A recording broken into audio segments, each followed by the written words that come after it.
যখন আপনি শানের সালতে বিয়াদবি করে ফেলবেন, এক চুল পরিমাণও যদি বিয়াদবি হয়, আমার নবীকে আল্লাহ বলছেন হাবিব 70 বারও যদি ক্ষমা চান এখন আর ক্ষমা নাই। কেন? কারণ আপনার শানে বিয়াদবি হয়ে গেছে, আপনার শানে বেয়াদবি হয়ে গেছে। ইতোমধ্যে আমি যদি বেয়াদবকে ক্ষমা করে দেই, শয়তান আমার দরবারে এসে দাঁড়াবে না যে আপনি তারে ক্ষমা করলে আমাকে ক্ষমা করলেন না কেন? শয়তানের সমস্যা তৌহিদের মধ্যে ছিল না, সে তো তৌহিদবাদী, সে তো জানে আল্লাহর একত্ব, আল্লাহর মহানত্ব, আল্লাহর বিশালত্ব সবকিছু সে জানে। তার সমস্যা তৌহিদের না, তার সমস্যা হচ্ছে রেসালতের, নবুব্বতে। এটাকে বলে তানকিসে নবুব্বা। সে নবুবতকে অস্বীকার করে নাই, আন্ডার এস্টিমেট করেছে। কি করেছে? আন্ডার এস্টিমেট করেছে। এক ভদ্রলোক আমাকে বলতেছেন, না এটা আল্লাহর আদেশ অমান্য করেছে। তো অনেক করে আদেশ মাইনে যদি বাড়াই দিতে লিখবে এলে এলে তো ওনারা বেকিন বাদ দেওয়া, এই আল্লাহ আরে বড় শতান বানাই। কারণ আমি তো আমাকে চিনি, জাহের বাদ দেনে আমি কিরকম। আমরা যেই পরিমাণ আল্লাহর আদেশ অমান্য করি, নামাজ পড়তে বলেছে নামাজ পড়ি না, মানুষকে সহযোগিতা করতে বলেছে করি না, মানুষের সাথে বেয়াদবি করি, অশ্লীলতা, আরো কত অরাজকতা।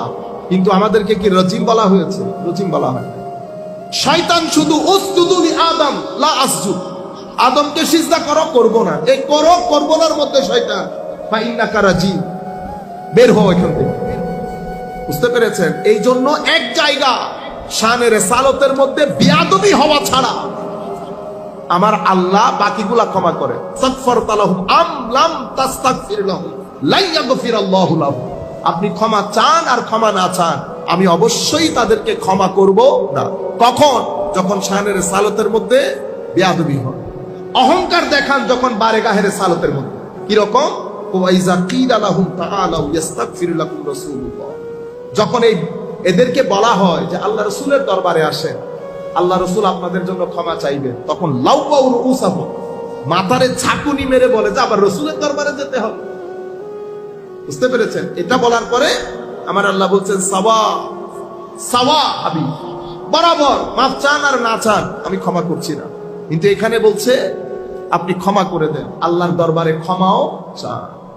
আমি মূল মেসেজ যেটা আপনাদেরকে দিতে চাচ্ছি, মাওলাই করিম যাকে যত বেশি গভীর করে সে তত বেশি চুপ হয়ে যায়, তত বেশি চুপ।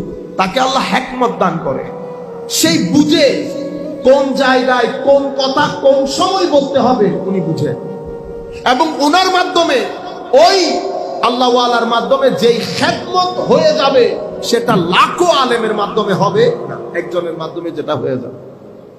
আপনারা আপনাদের